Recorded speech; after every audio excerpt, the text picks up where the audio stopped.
Bagaimana semua sudah terlihat share screen-nya? Sudah, Istia. Baiklah, Assalamualaikum warahmatullahi wabarakatuh.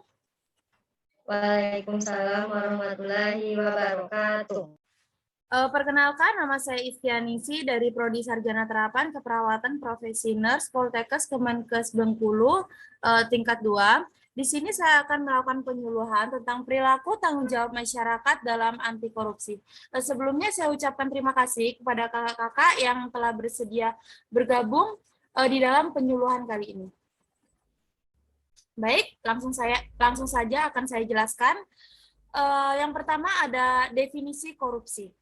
Dalam Undang-Undang Nomor 20 Tahun 2001, korupsi merupakan tindakan yang melawan hukum yang bertujuan untuk memperkaya diri sendiri, orang lain, atau korupsi juga dapat mengakibatkan kerugian terhadap negara dan perekonomian negara.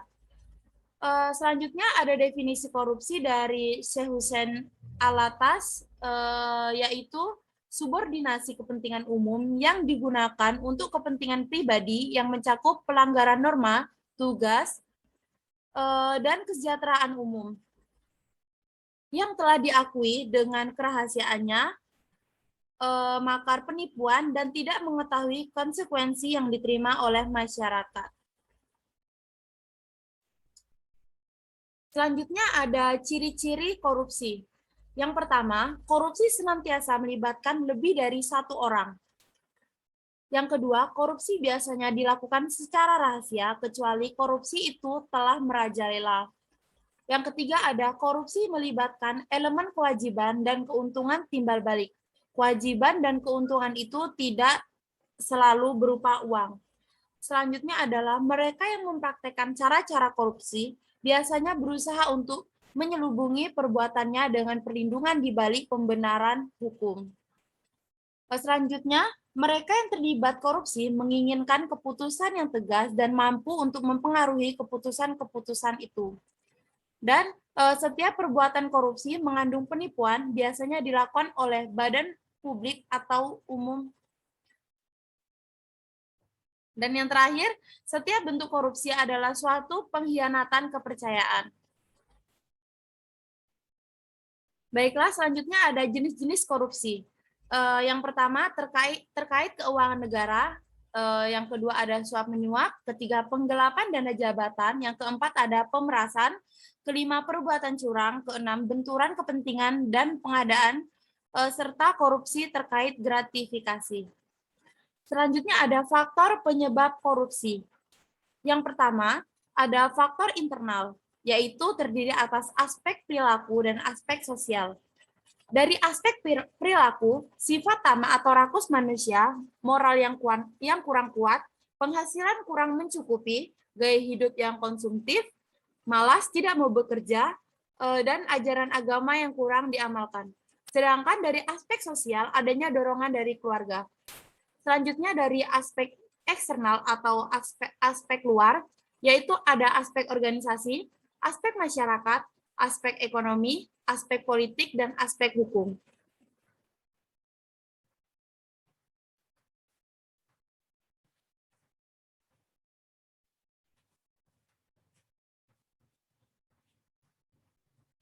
Selanjutnya ada nilai anti korupsi dan prinsipnya.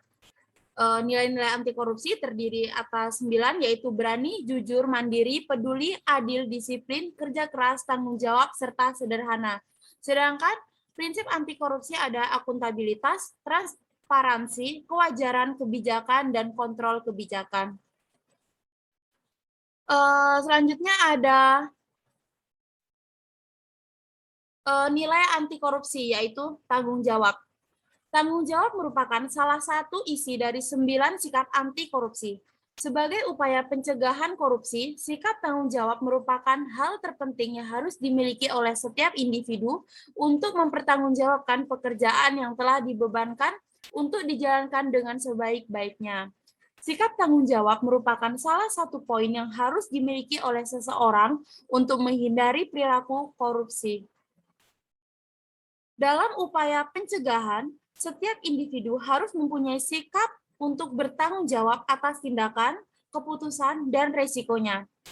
Dalam pencegahan korupsi, sikap tanggung jawab harus diupayakan dalam diri individu dan menjalankan setiap pekerjaan yang dibebankan kepada dirinya. Lanjutan, yaitu contoh dari bertanggung jawab sebagai upaya pencegahan korupsi diantaranya, yang pertama, mau bertanggung jawab dalam melaksanakan amanah. Penanaman sikap bertanggung jawab yang dilakukan sejak kecil oleh setiap individu yang dilakukan oleh orang tua. Yang ketiga ada melaksanakannya dengan sebaik-baiknya dan ikhlas tanpa berpikir yang tidak-tidak. Dan yang keempat ada tidak memanfaatkan amanah untuk menguntungkan atau memperkaya diri sendiri.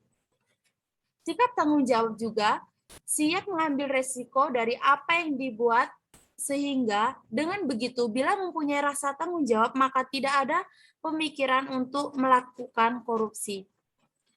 Selanjutnya adalah strategi pemberantasan korupsi, yaitu ada 3. Pertama adalah strategi preventif.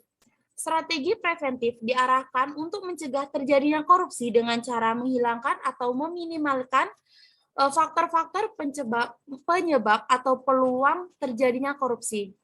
Langkah-langkah preventif terhadap korupsi dapat dilakukan dengan cara, yang pertama, penguatan fungsi dan peran lembaga legislatif, yang kedua, penguatan peran dan fungsi lembaga peradilan, yang ketiga, membangun kode etik di sektor publik, sektor perpol, organisasi politik, dan asosiasi bisnis. Selanjutnya ada mengkaji sebab-sebab terjadinya korupsi secara berkelanjutan, ada penyempurna sumber daya manusia dan peningkatan kesejahteraan pegawai negeri, ada pengharusan pembuatan perencanaan strategik dan laporan akuntabilitas kinerja bagi instansi pemerintah, dan yang terakhir ada peningkatan kualitas penerapan sistem pengadilan manajemen. Yang kedua, ada public education. Public education atau pendidikan anti korupsi untuk rakyat perlu digalakkan untuk membangun mental anti korupsi. Pendidikan anti korupsi ini bisa dilakukan melalui berbagai pendekatan, seperti pendekatan agama, budaya, sosial, ekonomi, etika, dan sebagainya. Adapun sasaran pendidikan anti korupsi secara garis besar bisa dikelompokkan menjadi 2. Yang pertama, pendidikan anti korupsi bagi aparatur pemerintah dan calon aparatur pemerintah. Dan yang kedua ada public education anti korupsi bagi masyarakat luas melalui lembaga-lembaga keagamaan dan tokoh-tokoh masyarakat. Yang ketiga ada strategi punishment.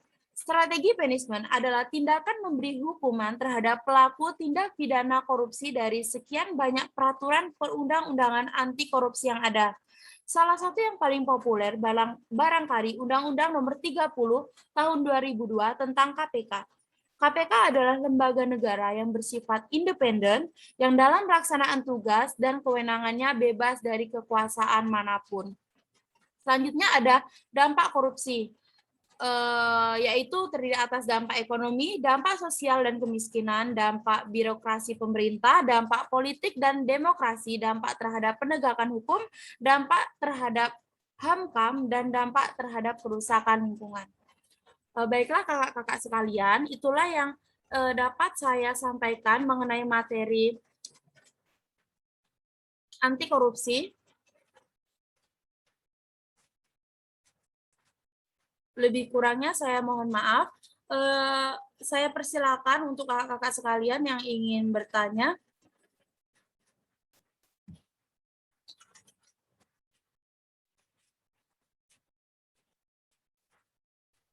Izin bertanya, Mbak Isti. Dipersilakan Kak Mesinta.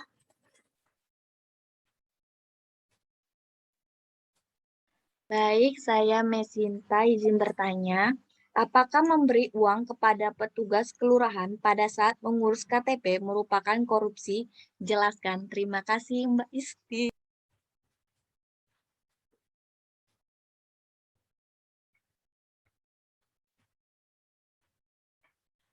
Baiklah, sama-sama Kak Mesinta. Baiklah, yang lain apakah ada yang ingin bertanya lagi? Jika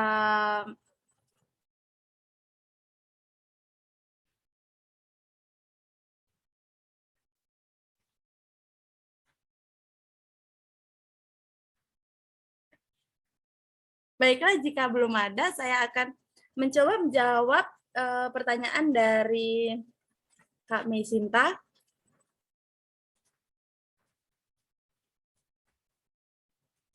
Pertanyaannya, apakah memberi uang pada petugas kelurahan pada saat mengurus KTP merupakan perbuatan korupsi? Jawabannya adalah iya, karena karena memberikan uang kepada pegawai negeri yang berhubungan dengan jabatan bertentangan dengan pasal 12B ayat 1 Undang-Undang Nomor 31 Tahun 1999, Jo Undang-Undang Nomor 20 Tahun 2001, pembuatan KTP sudah menjadi tanggung jawab dan kewajiban sehingga tidak perlu memberikan uang karena dapat menimbulkan perlakuan yang seharusnya sama bagi setiap orang. Ucapan terima kasih tidak perlu diwujudkan dalam bentuk uang. Bagaimana, Kak Mesinta? Baik, terima kasih Mbak Isti. Baiklah, untuk kakak sekalian, saya berikan satu kesempatan lagi untuk bertanya, dipersilakan.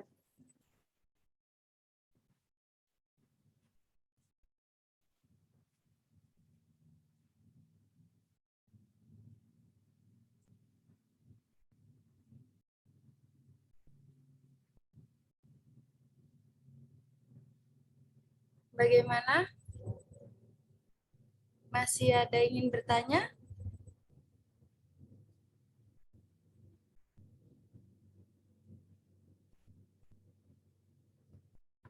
Izin bertanya.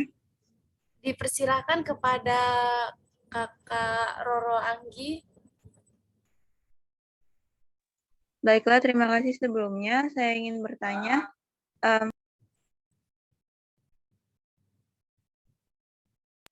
seperti yang kita ketahui kan, tadi kan udah dibahas dalam PowerPoint mengenai strategi punishment atau hukuman. Nah, dalam Undang-Undang Nomor 31 Tahun 1999 kan disebutkan ada 7 bentuk korupsi. Nah, apakah hukuman yang diberikan terhadap masing-masing bentuk korupsi tersebut sama atau tidak sama? Tolong berikan penjelasannya. Baik, terima kasih kepada Kak Roro atas pertanyaannya.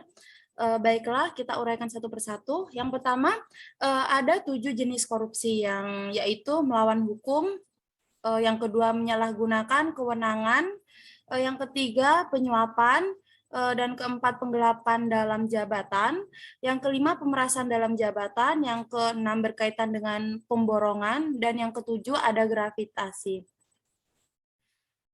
Jadi koruptor itu harus dihukum sesuai dengan kadar perbuatannya yang dapat diwujudkan dalam bentuk hukuman pengembalian semua harta hasil korupsi, membayar ganti kerugian, membayar denda, kurungan, penjara, bahkan dalam kondisi tertentu. Koruptor harus dijatuhi hukuman mati sebagaimana disebutkan dalam Undang-Undang Nomor 31 Tahun 1999 tentang pemberantasan tindak pidana korupsi. Bagaimana Kak Roro? Baik, jawabannya sudah dapat diterima. Terima kasih, Isti. Sama-sama. Baiklah, sesi tanya jawab sudah selesai. Di sini izinkan saya bertanya kepada teman-teman sekalian mengenai materi yang telah saya bahas tadi. Izinkan saya untuk menunjuk Egita Aprilia. Maksud saya ke Egita. Kak Egita, tolong sebutkan kembali ciri-ciri korupsi.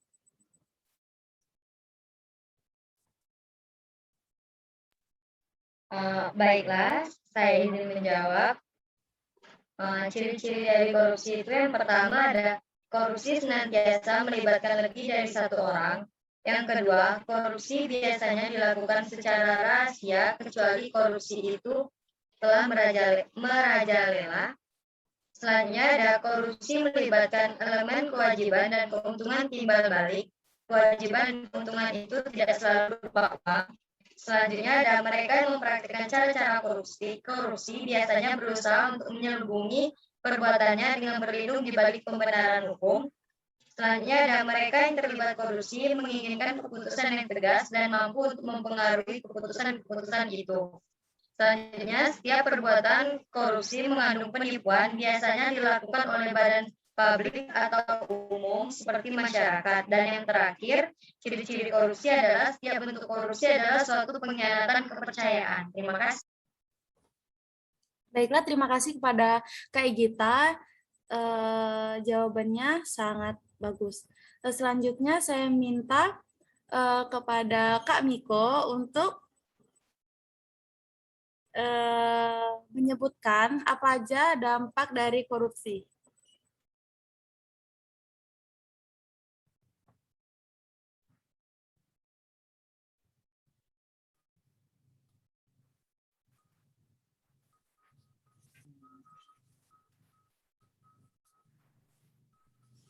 Baik, saya akan menyebutkan dampak dari korupsi. Yang pertama ada dampak ekonomi, yang kedua dampak sosial kemiskinan, yang ketiga dampak birokrasi pemerintahan, yang keempat dampak politik dan demokrasi, yang keenam dampak terhadap penegakan hukum, dan ketujuh dampak terhadap kerusakan lingkungan.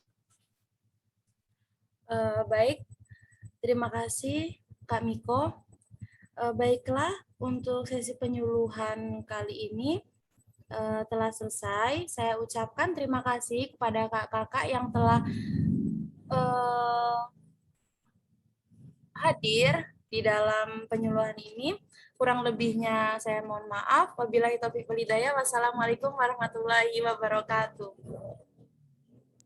Waalaikumsalam warahmatullahi wabarakatuh. Terima kasih, Sti.